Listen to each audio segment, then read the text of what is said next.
पूरी, even I won't say last day, क्योंकि अभी हम निकल रहे हैं, अभी हम जा रहे हैं कोणार्क के लिए। कल रात का एक्सपीरियंस मैं आपको गाड़ी में बताते हुए चलूंगी। फिर से हम मंदिर गए थे एंड फिर से हमारा दर्शन नहीं हुआ। लगभग 2-2.5 लाख लोग हैं। बाहर का लाइन तो कम था बट अंदर बहुत ज़्यादा भीड़ थी। कल भी हमारी दर्शन नहीं हुई, बस मंदिर देखे, बाकी जो भगवान थे उनको देखा और वापस आ गए। एंड टू मच केओस भाई, वीकेंड में पूरी भाई टू मच केओस। सो अभी निकल रहे हैं कोणार्क के लिए। यहाँ से 32 किलोमीटर है। तुरिया मतलब वी आर फुल्ली टैंग।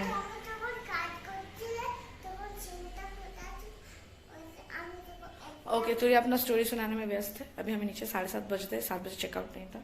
अभी सब सामान नीचे लेके जाना है और कोणार्क में जाना है। और कल मैं 1-2 बार गिर गई तो मेरे पैर की हालत भी बहुत खराब है।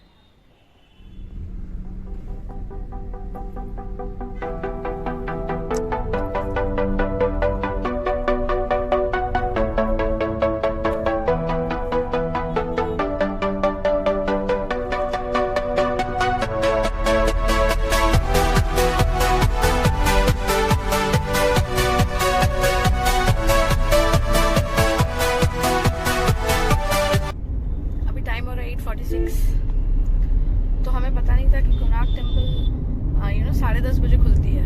थैंक गॉड की प्रतीक गूगल ये मैं सर्च कर लिया था।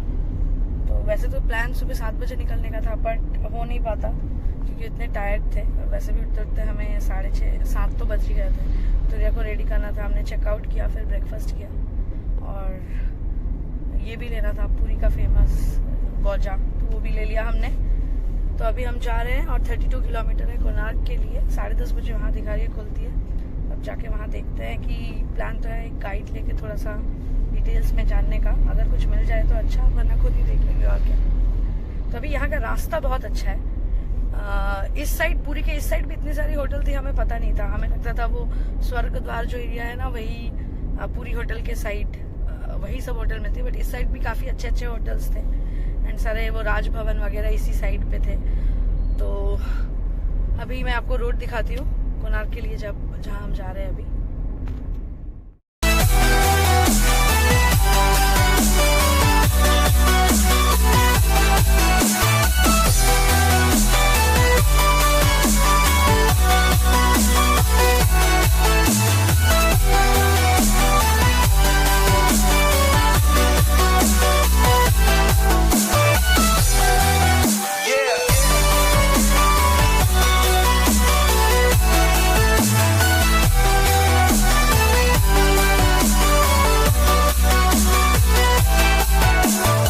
जो कोणार्क का मरीन ड्राइव है वो it's really beautiful and last के कुछ किलोमीटर्स ना अराउंड 3 to 4 किलोमीटर्स पे एक ऐसा जगह आता है जहाँ पे आप बीच पे उतर सकते हो।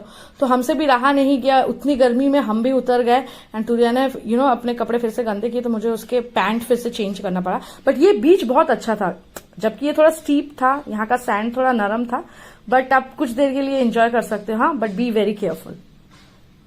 If you search Konark temple car parking in Google maps तो वो आपको दिखाएगी जहां से आपको टेम्पल तक 1 किलोमीटर पैदल जाने पड़ेगी। गर्मी में तो हमारी हालत खराब थी, पर हमने देखा काफी लोग रखे हैं और वहां पे एक ऑटो स्टैंड जैसा बना हुआ है।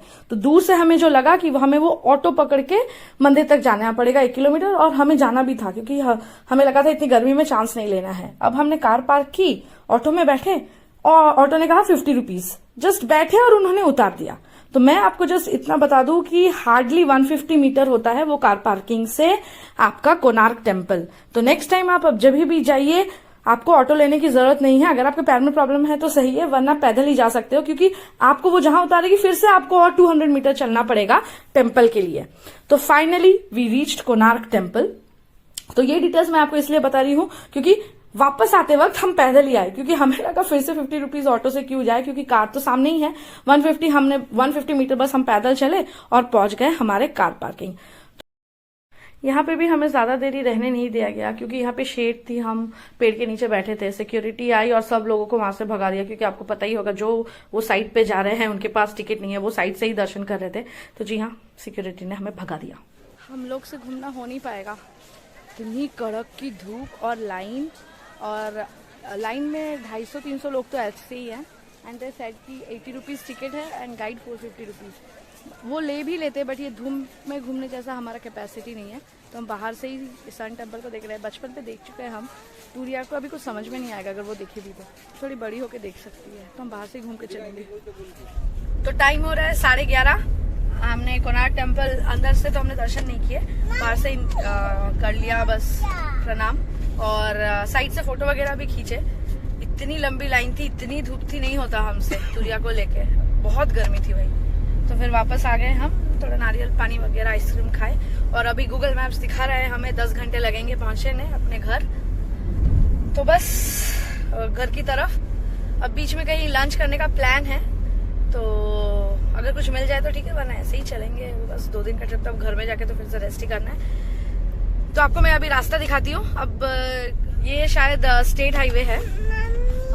अब मैप्स आगे प्रतीक के पास है तो मैं इतना देखी नहीं हूँ, तो मैं आपको दिखाती हूँ रास्ता कैसा है अभी ये। लेकिन यहाँ का लैंडस्केप अच्छा लग रहा है थोड़ा, बहुत ग्रीनरी है।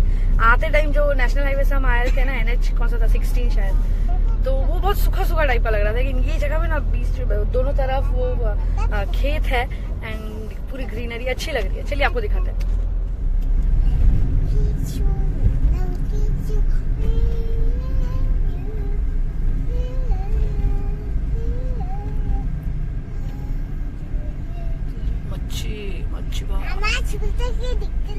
सो time for a quick update. अभी हम कटक क्रॉस कर रहे हैं और टाइम बच रहे हैं अभी दोपहर के 1। तो अभी हमारा टारगेट है, हम सबको भूख लग गई है, तूरिया सो रही है, तो कोई भी रेस्टोरेंट होटल कुछ भी मिल जाए, मतलब AC वाला, क्योंकि बाहर बहुत गर्मी है भाई। तो अभी खाना खा के निकलना है। अभी इधर देखा डिस्प्ले बोर्ड में 416 किलोमीटर टू कैलकाटा। तो बस अब कटक ही क्रॉस कर रहे हैं हम लोग। देखते हैं कुछ अच्छा सा होटल रेस्टोरेंट मिल जाए, बड़ी जोर की भूख लगी है।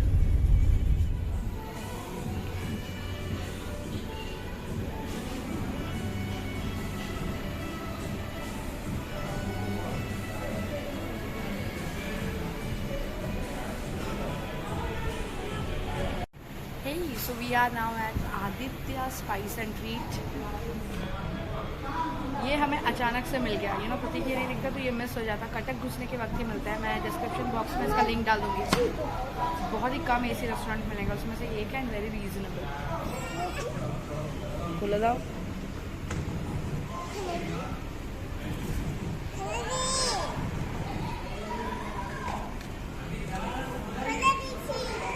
गुड।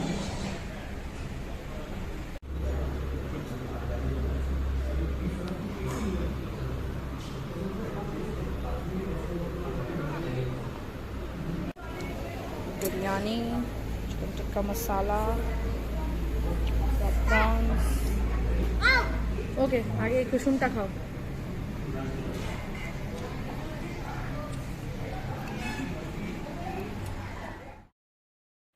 अगर आप पुरी से कैलकाटा जा रहे हो तो ये आपके लेफ्ट साइड में ही पड़ेगा। कटक घुसने से पहले जो फ्लाईओवर आती है, ये जो फ्लाईओवर क्रॉस करी मैं, तो ये मिस हो जाने का बहुत चांसेस होता है, तो बी केयरफुल। मैप में डाल दीजिए। So again time for an update. तो हमने लंच कर लिया, इतनी टाइम लग गई, 2 बज गए हैं। तो जब हमने शायद 11:30-12 बजे देखा था कितना टाइम लगेगा कैलकाटा पहुंचने में, तो दिखा था रात 10 बजे तक हम पहुंचेंगे। तो अभी यहाँ पे 1-1.5 घंटे का डिले हो ही गया हमारा। और अभी तो वो वाले रास्ते में जा रहे हैं जहाँ पे हर जगह पे वो स्पीड लिमिट लगाया हुआ है, तो हमको वो भी चेक करके जाना है। और जो रेस्टोरेंट की बात करूँ तो इस रास्ते में मैंने ऑलरेडी आपको कहा है कि इसी रेस्टोरेंट हमने बहुत ही कम देखा है। तो इफ यू आर ना कमिंग, ये रेस्टोरेंट को टारगेट करना पहले से, फिर सुविधा होगी। ये तो अचानक से प्रतीक को दिख गया, वरना हमारा ये मिस होता। इसी रेस्टोरेंट था, प्राइस भी ठीक ठाक था और खाने का टेस्ट भी अच्छा ही था। तो या दैट्स इट, लंच वंच हो गया। तूरिया ने भी खाया है आज खाना, तो अब वो सोने से रही क्योंकि पहले सो चुकी है। तो प्रतीक को कंटिन्यू ड्राइव करना है। हाँ, बात करते करते देखिए रिवर आ गया। ये जस्ट कटक क्रॉस करके जो नदी आती है वो है महानदी, सॉरी।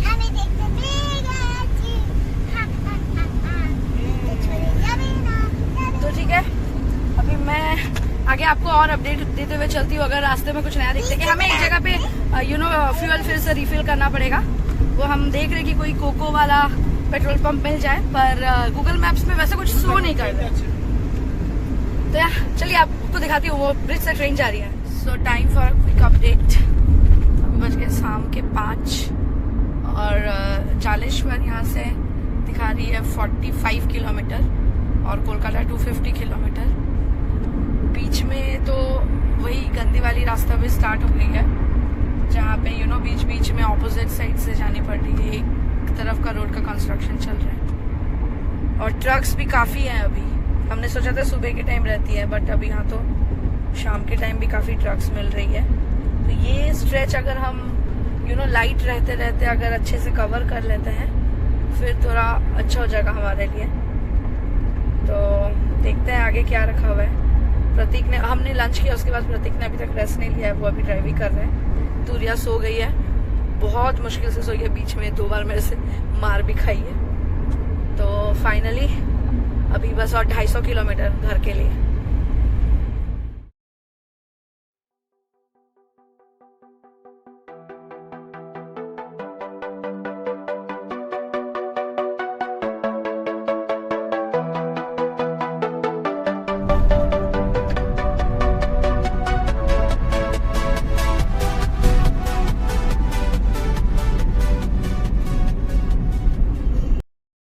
तो यहाँ पे मैं डैश कैम के बारे में कुछ बता दूं। ये जो पोर्ट था, यहाँ से ये कनेक्टेड है, ये विंड स्क्रीन पे जो हमारा कैमरा लगा हुआ है मिरर के पीछे, ये अच्छे से तो कैप्चर कर रही है। अब मैं बताती हूँ ये कैसे कैप्चर करती है। तो इसके लिए एक मोबाइल ऐप लगता है जो प्रतीक ने ऑलरेडी इंस्टॉल कर लिया था।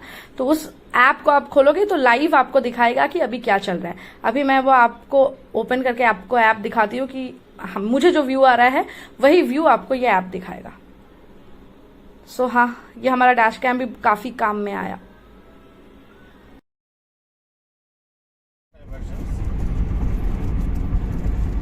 घड़ी में समय हो रहा है अभी 7।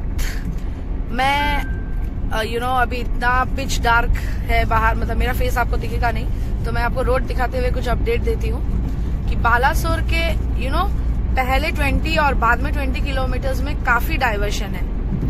एंड बेलदा से खड़गपुर जाते हुए एक फैक्ट्री आती है, वहां तक तो एक्सट्रीम, मतलब बहुत ही गंदा रास्ता।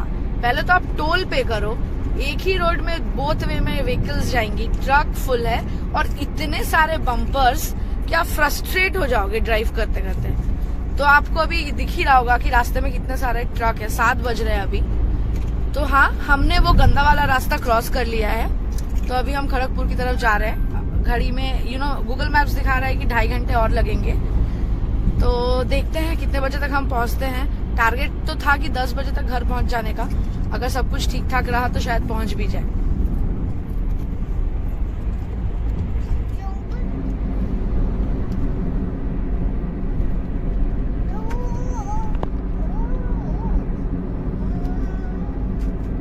सो time for I think the last update. अभी टाइम हो रहा है 8:30 और हम क्रॉस कर रहे हैं उलूबेड़िया। तो नेक्स्ट गूगल मैप्स बता रहे 1 आवर में हम अपने घर के अंदर होंगे। और ये इसकी बदमाशी पूरा ऐसा ही कर रही है पूरा। अगर जगी हुई है तो ऐसा कर रही है, और सो रही है तो थोड़ा सा शांति। तो आई होप कि इस वीडियो में मैंने सारा कुछ कवर किया है। अगर आप रोड ट्रिप कर रहे हैं तो आपके हेल्प आएगा। तो इसी के साथ मैं कब तक घर में पहुंचूंगी उसका अपडेट तो मैं दे ही दूंगी, बट उसी के साथ ये हमारा छोटा सा रोड ट्रिप यही खत्म होता है। क्रॉसिंग विवेकानंद सेतु। मैं आपको एक चीज जरूर बता दूं कि फास्टैग में अपना 2000 रुपया भर के रखिएगा अगर आप पूरी से कलकत्ता रोड ट्रिप कर रहे हैं, क्योंकि 1700 से 1800 रुपए फास्टैग में जरूर लग जाते हैं। 9:15 तक हम अपने घर में थे। प्रतीक ने बहुत अच्छा ड्राइव किया और हमारा ये ट्रिप बहुत ही अच्छा रहा। सो आप सबको मैं बोलना चाहूंगी thank you so much for watching, and I hope कि ये वीडियो आपको हेल्प करेगा अगर आप अपना रोड ट्रिप प्लान कर रहे हैं तो। So see you again in our next blog.